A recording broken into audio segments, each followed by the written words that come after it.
Hey guys, so I'm gonna try something a little different. I had a couple people ask me to do this, and I thought this could be really helpful for you guys. So what I'm gonna do is just go through a problem that I've not actually looked at before and try and solve it as I would do in an interview, so that you can see my thought process and just sort of how I work through the problem, and hopefully that'll be helpful to you. So I just pulled up this problem, which is on Leetcode, and I haven't actually looked at the problem yet, so I'm going to just look at this problem and then dive right in and try and solve it. So let's see here. Okay, so we're going to have two arrays, and we're going to try and compute the intersection of the two arrays. And I guess I have a couple questions, and the notes pretty much answer them right now. So the results are going to have only unique elements, but it looks like the original arrays might have duplicated elements. So I may want to do something with that. I may want to, I don't know whether I'm going to dedupe it beforehand or after, but maybe what would make most sense, I'm just sort of thinking of possible solutions as I go along. Maybe I could sort the arrays. And then go through and sort of trace through each one, and then anytime I find a duplicate, I can add it to another array, and maybe I'll use an array list or something so that I will be able to do a dynamically sized list. So that actually sounds like a pretty good solution, and I'm trying to think if there would be a better solution, because I want to do this as efficiently as possible. I guess what I could also do is I could sort one of the arrays and then use binary search to search for each element in the other array. So that would take,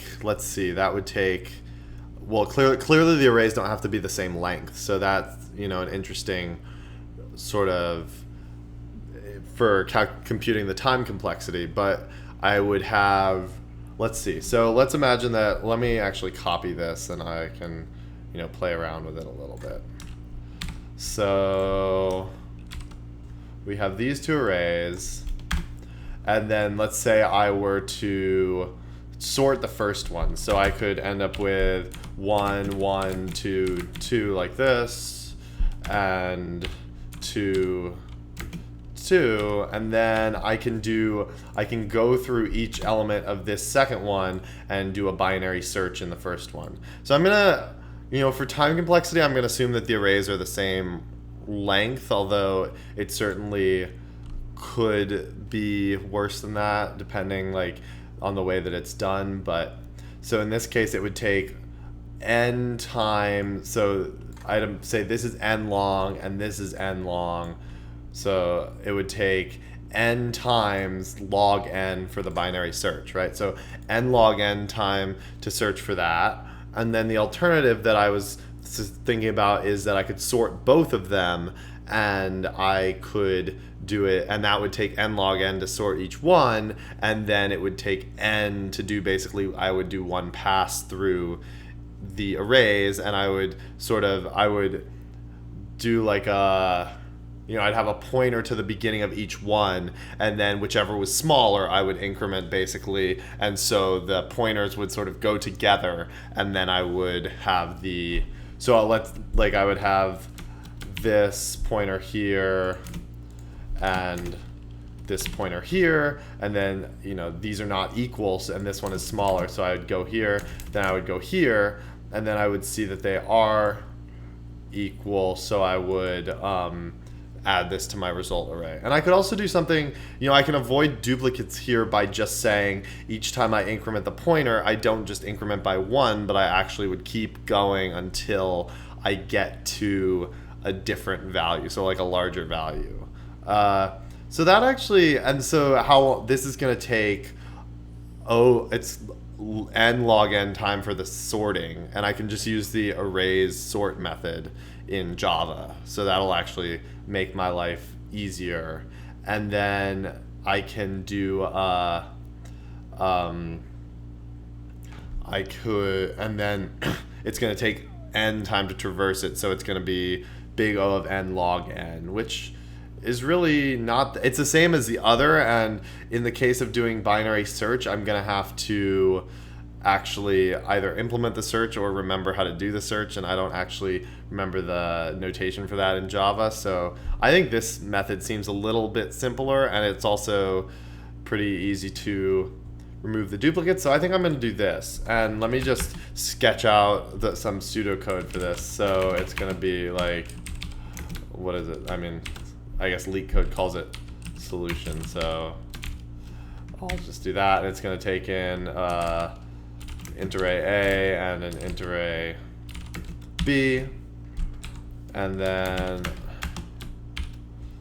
I'm gonna have, let's see, so what I first want to do is sort them both, right? So I'm gonna say a.sort, I mean, again, this is pseudocode, and I'm gonna turn this into actual Java in a minute, but we're gonna sort both of them, so b.sort, and now I'm going to, okay, so I'm going to set a pointer. I'm going to have I and j. So in I and j both equal 0. And I guess I should also probably, I would ask my interviewer if they can be null, if either of the arrays can be null or can be empty.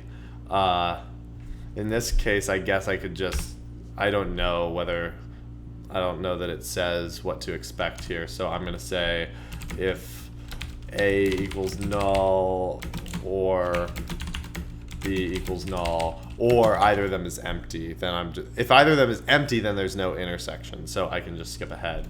So A dot is empty, or A dot length equals 0, or B dot length equals 0. Then I'm just gonna return,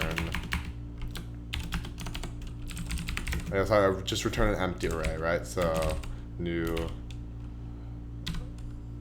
int array. So fine, and then I'm going to sort them as I said, and now here I'm gonna have a pointer to each, and then I'm gonna say why. So I need to make sure that I don't go off the end of either of the arrays. So I guess I'll say while I is less than a dot length and j is less than b dot length. So if let's say we're in this position, then we are done, because, well, I guess if we're technically in this position, because once we reach the end, because we've now compared all of the nodes. So if we're in this position, that means that anything to the right of this pointer has to be higher than anything that was in this array. So it's not going to be relevant anyway, right? So we don't have to, like, there's no way that those could intersect, and so it doesn't really matter. And the same would be true in the reverse case. Like, let's say, I mean, obviously wouldn't happen with these numbers, but let's say we're here, it's the same thing. So if either pointer is off the end of its respective array, then we know that we're done. And then, so while that is true, I'm gonna say, okay, I also need let's see,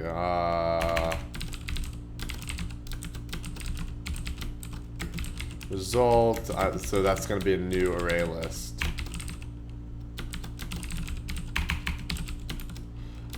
So like that, and then we're going to, so we have a couple different cases, right? So if I is less than, okay, so we need to do two things. We need to say that if I equals, what is it? AI equals BJ. Then we are going to, so in that case, we're going to add it to our list, right? Our array list. And so we're going to say, let's see, then we're going to just say result.add I. Because I guess they're the same, right? So we can add I or j, well, AI. And so if AI is less than bj, then what we want to do is we want to basically increment to the next value. So we're going to need some way to loop through until we get to the next value or get to the end. So maybe I could do something like if I could track the current value of AI and say, or I could do a loop within my loop and say, while AI is less than,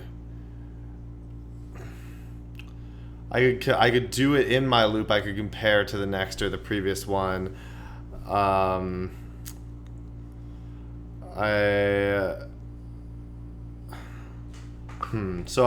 I want to, I guess another way that I could do this is I could just add everything to the list and then remove the duplicates at the end. Alternatively, I could actually use a set. I could, instead of using an array list, I could use like a hash set, which will only contain unique values, and then that might be easier actually, because then I can just loop through this and it doesn't matter how many duplicates I get, because all the duplicates will get automatically removed, and then I could convert the set. I don't actually know if it has a toArray method or toList method, but it probably does, and if not, you can definitely iterate over a set in Java. So I think I'm actually going to do that, because that's going to be easier. So I'll just do set result equals hash set, new hash set, and then I'm going to do result.add. And then, yeah, so then all I have to do is say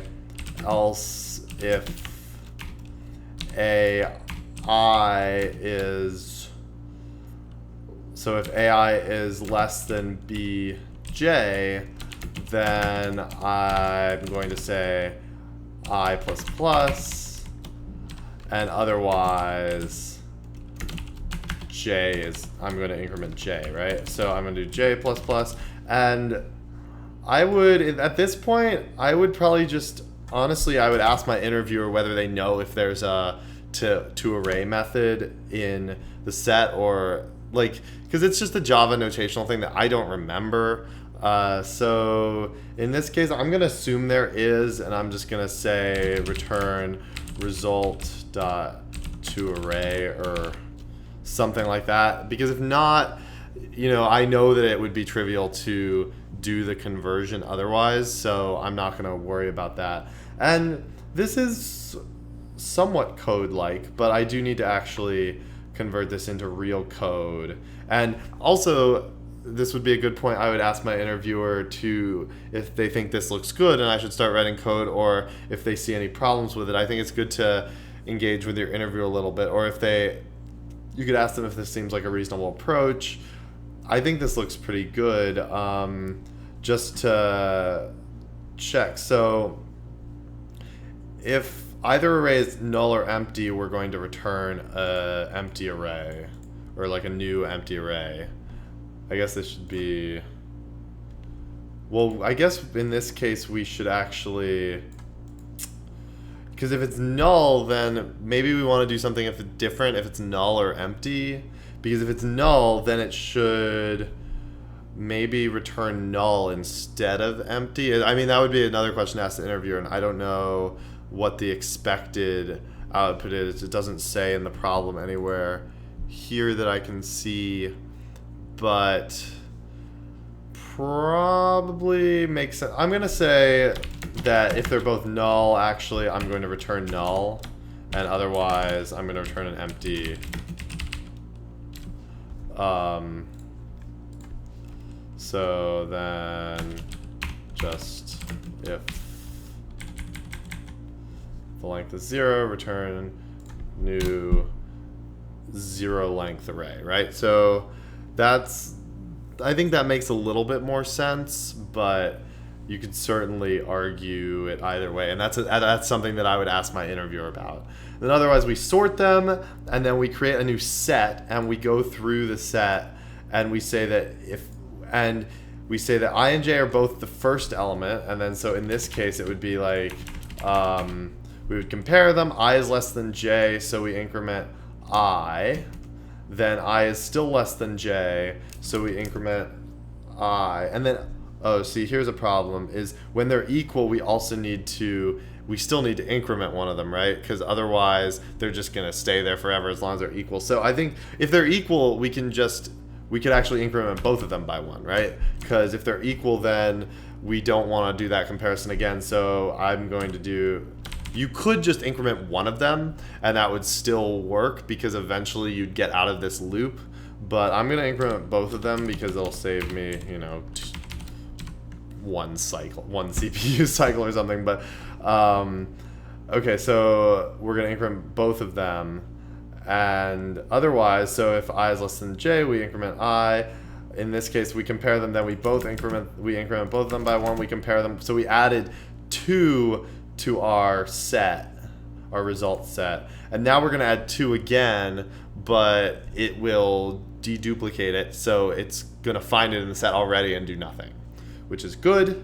So we add it to the set, and then we are going to come down here and convert the set to an array and return it. And in terms of time complexity, it's going to be potentially one step for each element in both arrays. So it's going to be big O of n plus m. Plus I guess actually the sorting is what's going to take longer. So it's going to be big O of n log n plus m log m.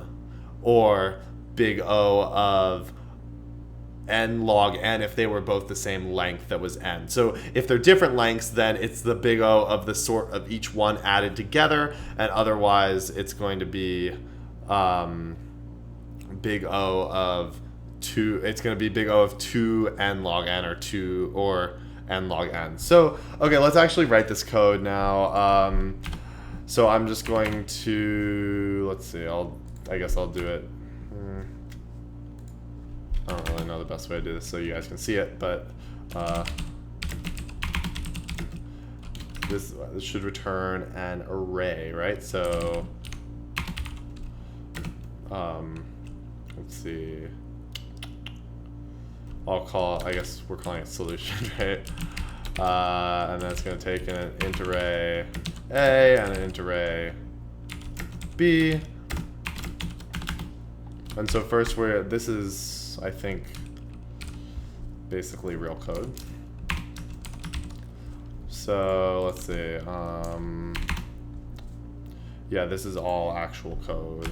Then we can, I'm just going to start deleting this from the top so that you guys can see this. So then it's arrays.sort A and arrays.sort B. And this also sorts them and then leaves them in the same array. So we can just use A and B now, and then we're going to do, yeah, so set integer result equals new hash set integer, and then int I j equals 0, and we do our while loop. And this is actually, I think this is also pretty much real code. So let me do this, and then just let me double check this.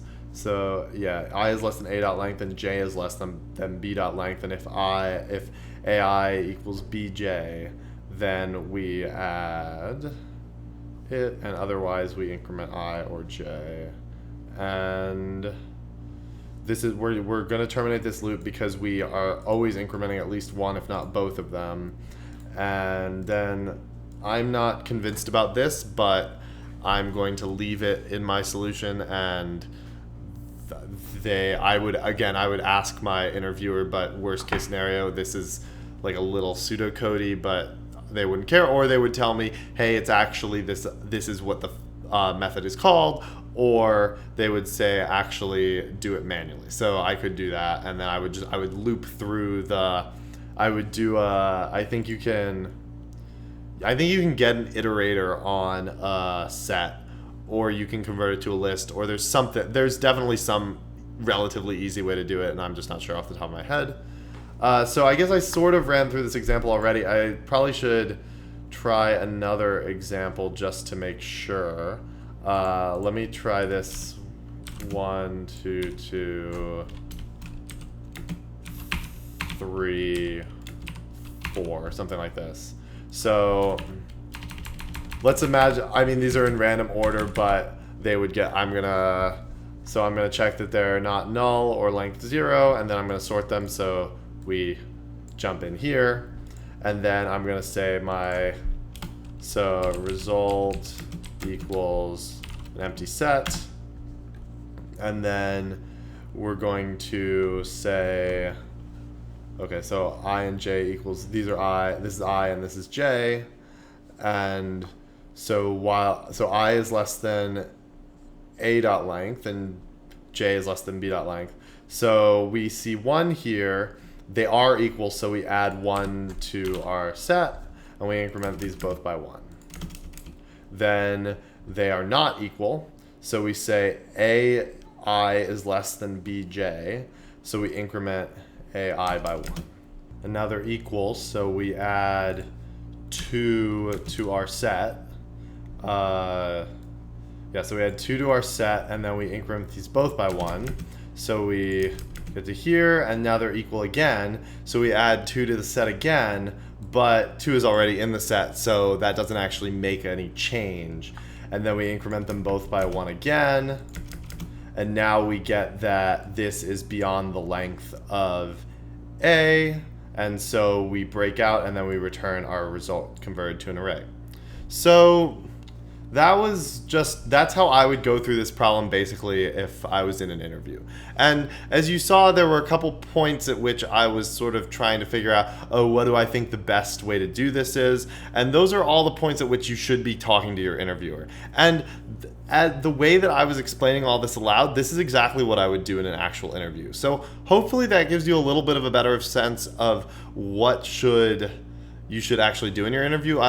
If you found that helpful, definitely let me know, because I would love to do more of these videos if you guys find these helpful. So definitely comment or let me know somehow. And if not, I mean, I don't have to do it again, but hopefully this sort of gives you a bit of an inside look or a different perspective on how this works. For me, coming from a less prepared standpoint, and this is how I would do it if I was in an interview. So yeah, just let me know what you think, and if you like it, I'll do this again sometime. So see you guys in the other videos, one coming up soon. So peace.